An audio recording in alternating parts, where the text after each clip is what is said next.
อความอยากทรงถึงแฟนตักซ่าในอนาคตใจอยากเว้าอย่างนำเรา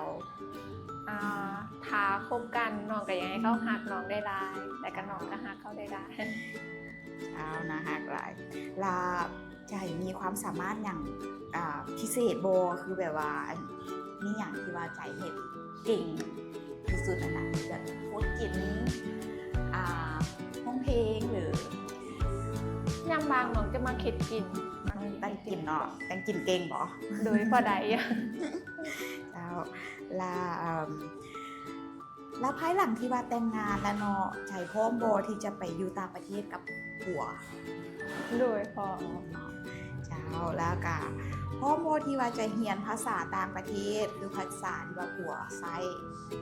โดยพอเนาะเจ้าอันนี้ก็ขอขอบใจหลายๆที่ว่ามาสัมภาษณ์กับทางลูกโดยขอบใจด้วยกัน